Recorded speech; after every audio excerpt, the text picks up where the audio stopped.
Shalom para sahabat Narwastu, salam sehat. Kembali lagi dengan podcast ke-86 majalah Narwastu. Kali ini kami kedatangan seorang tamu, seorang advokat senior, tokoh nasionalis religius. Beliau adalah Bapak Dr. Jose T.P. Silitonga, SH, MH, MPD, Magister Pendidikan. Beliau dikenal sebagai Ketua Dewan Kehormatan Asosiasi Advokat Indonesia Maju Bersama, juga mantan Ketua DPD Persatuan Inteligensia Kristen Indonesia DKI Jakarta, juga pernah mendapat penghargaan sebagai Pahlawan Bumi 2007 pilihan Walhi. Dan beliau sehari-harinya anggota jemaat HKBP Immanuel Kelapa Gading dan pernah juga di sana dipercaya sebagai Ketua Pembangunan Gereja HKBP Immanuel Kelapa Gading. Kita akan berbincang nanti dengan Pak Jose Silitonga, apalagi saat ini adalah tahun politik. Kita sekarang berada di penghujung tahun 2023. Kita akan tanya nanti pendapat beliau. Beliau juga dikenal sebagai seorang pemerhati sosial, politik, dan hukum. Kita bicara nanti dari sisi hukum, termasuk pendapatnya tentang caleg-caleg dan juga tentang pemimpin muda di tengah bangsa kita. Shalom Pak Jose Silitonga, apa kabar? Shalom, baik, kabar baik, sehat selalu. Sehat selalu ya. Ya. Kita akan berbicara tentang saat ini tahun politik 2024. Ya. Bagaimana Pak Jose melihat fenomena saat ini di mana sudah mulai banyak para caleg ya, di mana-mana sudah memasang spanduk-spanduk, banner, bahkan melalui media sosial sudah mulai kampanye. Apa yang Pak Jose Silitonga lihat dari fenomena ini? Baik, sesuai dengan versi atau model yang dibuat oleh pemerintah sekarang ini dengan berbagai pertimbangan dan biaya dan efektivitas efisiensi, maka dibuatlah tahun inilah pertama kali dilakukan pemilihan DPRD, DPR, kepala daerah maupun presiden. Memang dilihat dari segi biaya, saya melihat memang efisien, tapi ada terkala kadang kita harus berpikir efisiensi itu belum tentu berkualitas. Tapi karena ini sudah menjadi kesepakatan dari pemerintah, maka yang mau saya lihat di sini adalah akan terjadi perebutan konstituen ya. Karena apa? Disinilah terjadi perpecahan nanti. Yang mudah-mudahan saya nggak tahu sudah ada diantisipasi atau tidak. Partai ini, sedangkan satu keluarga bisa 3 partai misalnya. Ya, ini saya lihat di daerah, di desa-desa itu udah mulai berpecahan. Misalnya saya Golkar, ini PSI, ini berebutan. Nanti ya mudah-mudahan itu bisa diantisipasi. Itu yang mau saya lihat di kemajuan sekarang ini, itu diadakan pemilihan serentak. Nah, masalah kualitas DPR untuk anggota dewan, caleg-caleg ini, saya hanya mengimbau, saya melihat fenomena yang cukup mengkhawatirkan saya. Seperti tadi kaitannya yang saya jelaskan tadi, bahwa di sana itu semua saling berebutan, saling tidak kita tidak tahu lagi kualitas dia apa. Sebab kalau pemilihan legislatif ini kan melihat orang dan berteman. Yang dipilih saya nggak tahu kualitasnya apa, faktor pengujinya, ya. Makanya dulu dalam pemerintahan saya sampaikan supaya dibuat juga prerequisite. Persyaratan anggota dewan itu dari segi intelektual dan latar belakangnya. Contoh di daerah yang paling kecil, supir angkot jadi anggota dewan, petani jadi anggota dewan, itu pun tidak pernah mereka lihat. Dulu saya ingat waktu di PDS, saya pernah di PDS dulu, ada pendidikan politik. Tapi kepada kepala desa tidak pernah dibuat pendidikan politik. Nah, makanya saya kemarin itu dengan Pak Dr. Nelson dan dosen-dosen di PDN, saya ajukan supaya diadakan pendidikan kepala desa. Bagaimana dia kepala desa tidak pernah tahu pemerintahan, tiba-tiba jadi kepala desa. Saya katakan kepala desa itu adalah presiden terkecil, ya, karena dipilih. Nah, sedangkan dia tidak tahu pemerintahan. Hasilnya kualitasnya tentunya diragukan, dan kemudian pertanggungjawaban keuangan, apalagi dari pemerintah pusat sudah di-drop ke marka besar, bingung melakukannya. Nah, itu berkaitan juga dengan pemilihan caleg nanti, karena mereka juga yang menentukan itu. Jadi kepala desa sekarang ini memang independen, tapi partai politik sejalan dengan eksekutif dan pembicaraan eksekutif dan legislatif, kan itu sekarang ini sekaligus. Teori Montesquieu, yang satu tidak, ya, eksekutif dan legislatif. Nah, di sini akan terjadi nanti membawa gerbong masing-masing. Nah, gerbong ini yang justru kalau tidak dibingkai dengan baik, dibingkainya dengan profesionalisme, dibingkai dengan etika moral dan demokrasi yang benar, ini akan menjadi rancu nanti. Itu yang saya khawatirkan dalam fenomena sekarang. Jadi Pak Jose masih meragukan dari sisi katakanlah kapasitas atau katakanlah etika moral dari para caleg yang muncul saat ini. Ya, Pak Jose masih ragu? Masih ragu saya. Apa alasannya? Alasannya adalah sekarang ini, kita contohlah PSI dulu sedikit, tapi dia buat suatu gerakan untuk mengajukan uji materi masalah undang-undang tentang pemilu persyaratan untuk jadi presiden. Dia partai kecil, tapi akibat ini jadi besar, ya kan? Nah, bahkan presiden juga mendukung itu, anaknya pun jadi ketua misalnya gitu. Jadi saya masih meragukan masalah pengalaman dalam berlegislasi sebagai dewan, karena masih baru kan. Tapi namun demikian kita percayakan saja bahwa saya lihat sekarang ini banyak yang dimasukkan orang-orang yang intelektual, orang yang punya pendidikan. Harapannya agar itu diperbaiki nanti. Saya senang juga karena itu saya anggap partai anak muda ya, milenial lah. Ya. Jadi kalau kami ini baby boomers ini ya sudah inilah ya. Nah, seperti itu kira-kira pandangan saya mengenai itu. Jadi Pak Jose mendukung keberadaan PSI juga ya? Ya mendukung lah, itu hak dia. Oke. Mendirikan kan. Pak Jose pernah menyampaikan bahwa orang-orang muda seperti calon wakil presiden pun patut kita apresiasi. Mungkin Pak Jose bisa jelaskan itu kepada para sahabat Narwaslu. Aku terima kasih itu di pemikiran saya kontrario teori. Berkontradiksi dengan apa yang diberitakan di TV, dibully, di segala macam gini. Saya melihat dari sisi lain. Pertama, regenerasi, saya pelajari, regenerasi kepemimpinan itu masih sulit. Masih dikuasai oleh orang-orang yang lama.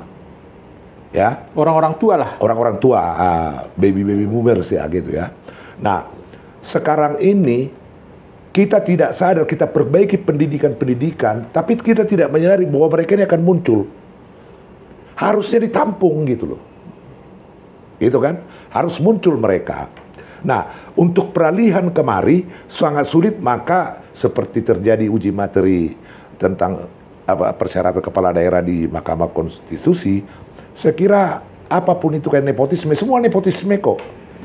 Berteman, pasti ngajak semua. Nah, kecuali orang itu tidak ada kemampuan, ya mungkin ya.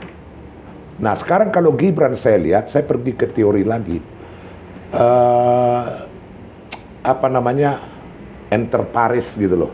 Jadi ada orang-orang yang punya kelebihan. Contoh, di luar negeri sudah ada anak kecil doktor masih umur 14 tahun.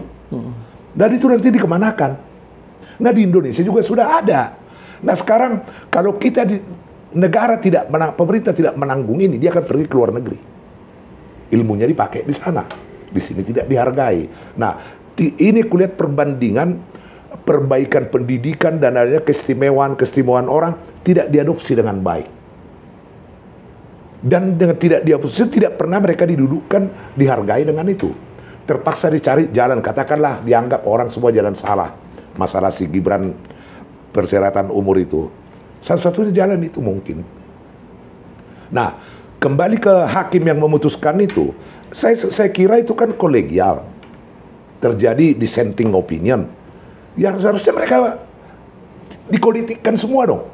Dihukum politik 99 ya kan. Jangan cuma Usman misalnya. Jadi inilah saya lihat di situ ya. Jadi primus inter pares ya tadi ya. Primus inter pares, kelebihan dari orang lainnya gitu loh. Nah itulah Gibran. Jangan dijolimi ini begini. Tahu jalan kok. Nah dibully bapaknya, dibully. Presiden saya kira Jokowi luar biasa. Kenapa? Semua partai politik takut lihat dia. Coba kita lihat. Ada nggak berani? Tidak ada. Itulah namanya putra piningit atau punya karisma yang luar biasa. Sehingga tidak bisa dilakukan apa-apa. Nah kalau terjadi nih, dia juga dukung PSI katanya langsung di TV. Nah itulah partai muda. Inilah mungkin partai ini nanti menjadi bridging. Jembatan peralihan ke generasi baru. Karena generasi tua ini udah terlalu banyak berkontaminasi. Apalagi yang bercokol ada di anggota DPR RI sampai 25 periode. Masih juga sekarang. Lalu apa kualitas dari situ? Gitu loh, seperti itu. Jadi Pak Jose Silitonga terkesan juga saya lihat ingin mendukung PSI supaya masuk Senayan juga. Ya harus dong. Gitu ya. Artinya gini, buat apa saya berdirikan partai politik hanya untuk lokal? Ya kan? Harus nasional loh. Supaya nasional harus berebut masuk di DPR RI. Karena itulah yang menentukan arah kebijakan pemerintah yang mengontrol. Begitu, seperti itu. Ya. Para sahabat Narwastu perlu juga kami sampaikan, selain seorang pengacara senior, Pak Jose Silitonga ini adalah doktor ilmu pemerintahan dari IPDN. Kita akan tanya juga beliau. Kenapa Pak Jose Silitonga pernah mengatakan dulu, caleg juga perlu dibekali soal ilmu pemerintahan dan hukum. Silahkan disampaikan. Pertama, legislatif itu menjadi mitra kerja daripada pemerintahan. Banyak sekarang orang DPR ngambil doktor di sana. Jadi dia harus tahu, jangan asal ngomong, diajukan anggaran atau apa misalnya suatu kebijakan langsung harus dikaji dulu, betul nggak? Jadi dia udah tahu ilmu pemerintahan itu berbeda dengan ilmu politik. Ya, itu yang harus seperti itu. Dari segi hukum, semua itu berkaitan dengan hukum. Maka sebenarnya ilmu hukum itu sangat luar biasa. Maka kalau saya kembalikan tadi kepada masalah Gibran tadi, Mahfud MD pernah ngomong, dan itu juga disertasi saya ada. Salus populi suprema lex esto. Demi kepentingan umum, undang-undang dasar pun bisa dirubah. Bisa dilanggar.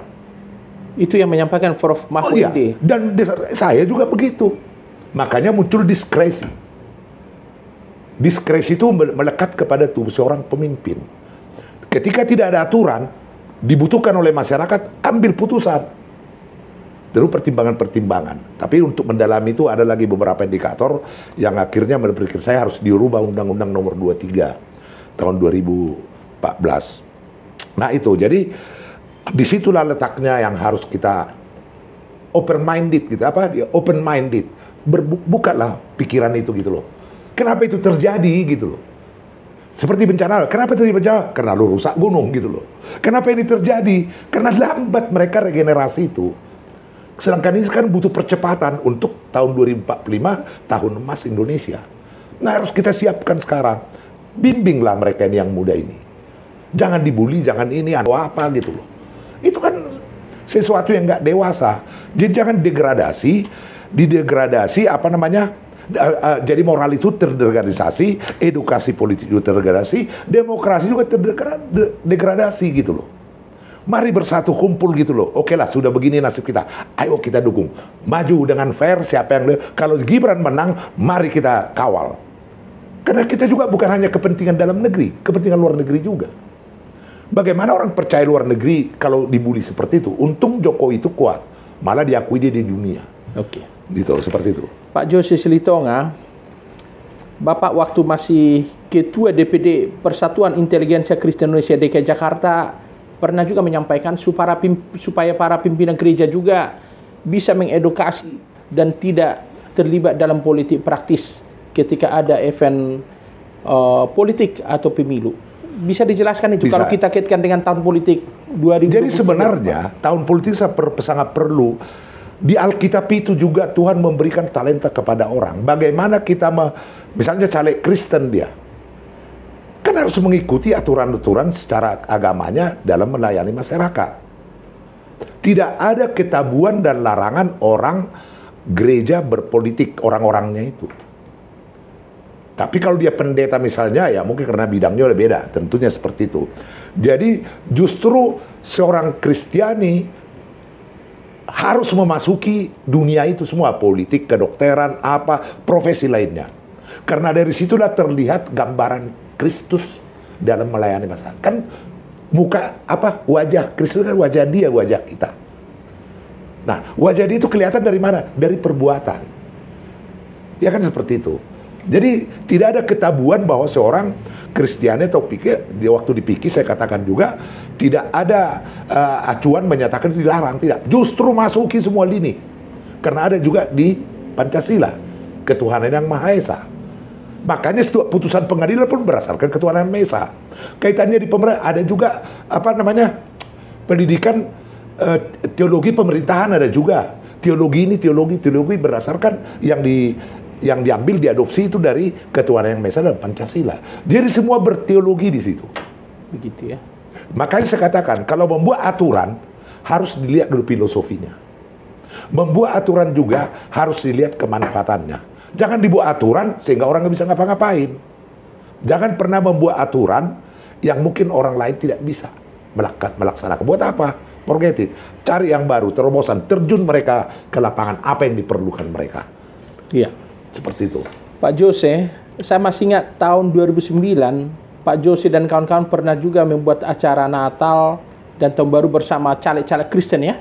Waktu itu kalau nggak salah, almarhum Pak Uji Bowo sama Pendeta Dr. S.A. Nababan waktu itu masih hidup. Iya. Dengan Ketua PIKI waktu itu Cornelius Ronojoyo. Nah, apa harapan Pak Jose sekarang kepada ormas-ormas Kristen di tahun politik 2023 dan 2024 ini? Ormas-ormas Kristen di dalam tahun politik ini berpikirlah cerdas, mulai mendewasa. Karena aku melihat setiap organisasi Kristen saya lihat hanya militan mereka karena Kristennya, bukan karena kecemerlangan pemikiran dan segala macam. Nah, kita katakan intelijensia Kristen. Intelijensia itu udah kita tahu intelektual ya, dan juga mempunyai wawasan yang luas. Nah, itu harus terlihat, tergambar di tahun politik ini. Apa peran organisasi Kristen dalam tahun politik ini? Organisasi ini apa yang mampu dia lakukan untuk mewarnai para legislatif, para eksekutif nanti pada tahun politik 2004 ini. Harus dapat mewarnai, baru itu namanya Kristiani. Kalau cuma ikut begitu aja ya untuk apa? Kan udah banyak juga intelijensia, ada juga yang pintar, ada juga ini. Mari tularkanlah itu demi bangsa dan negara ini. Jadi peran PIKI sangat signifikan di tahun politik ini ya? Menurut saya sangat ya. GAMKI, satu lagi tuh, GAMKI, GMKI, itu sejalan, harus sejalan mereka itu karena sudah pernah menasional. Tapi kalau sekarang ini nyaris tidak terdengar. Ada apa? Saya mengalami juga di PIKI dulu. Saya terhambat untuk melangkah. Karena saya mau lari cepat, tapi kaki saya terikat satu. Apakah disengaja saya nggak tahu. Tapi akhirnya, waktu itu organisasi 124 orang anggota saya. Dokter apa, berapa itu dokter, terus dosen-dosen. Padahal saya belum dokter waktu itu. Tapi saya coba menggabung semua potensi ini. Saya nggak usah kasih tahu lah kenapa waktu itu. Tapi saya nggak bisa bergerak tanpa itu gitu loh. Begitu ya? Ya. Oke. Ada yang mau disampaikan kepada para sahabat Narwastu karena kita mau memasuki Natal dan Tahun Baru 2024, silakan. Baik, rekan Narwastu, sahabat-sahabat Narwastu dari ruang redaksi Narwastu, saya mengucapkan selamat Natal dan Tahun Baru. Semoga dalam Natal ini kita sebagai warga Kristen atau sahabat Narwastu dapat berperan nantinya di dalam pesta besar kita tahun politik 2024. Semoga kiranya keluarga-keluarga sehat, mulailah berpikir cerdas. Jadi harapan saya kita mulailah cerdas dan kritis dalam menyikapi sesuatu, tapi dengan santun, dengan memberikan solusi, jangan mengkritik tapi tidak ada solusi. Tunjukkan bahwa keimanan Kristen itu sangat luar biasa di negeri ini.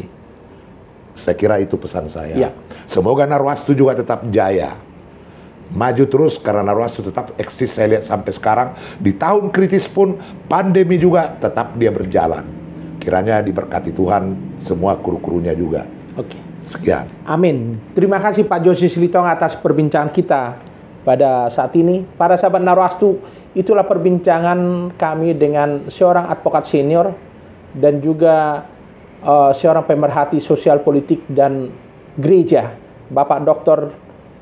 Jose TP Siditonga SH.MA, Magister Pendidikan. Beliau ini doktor dari IPDN, Ilmu Pemerintahan. Akhirnya kami undur diri. Shalom, salam sehat, dan Tuhan memberkati kita dalam menyambut Natal 2023 dan Tahun Baru 2024. Shalom. Tuhan memberkati Indonesia.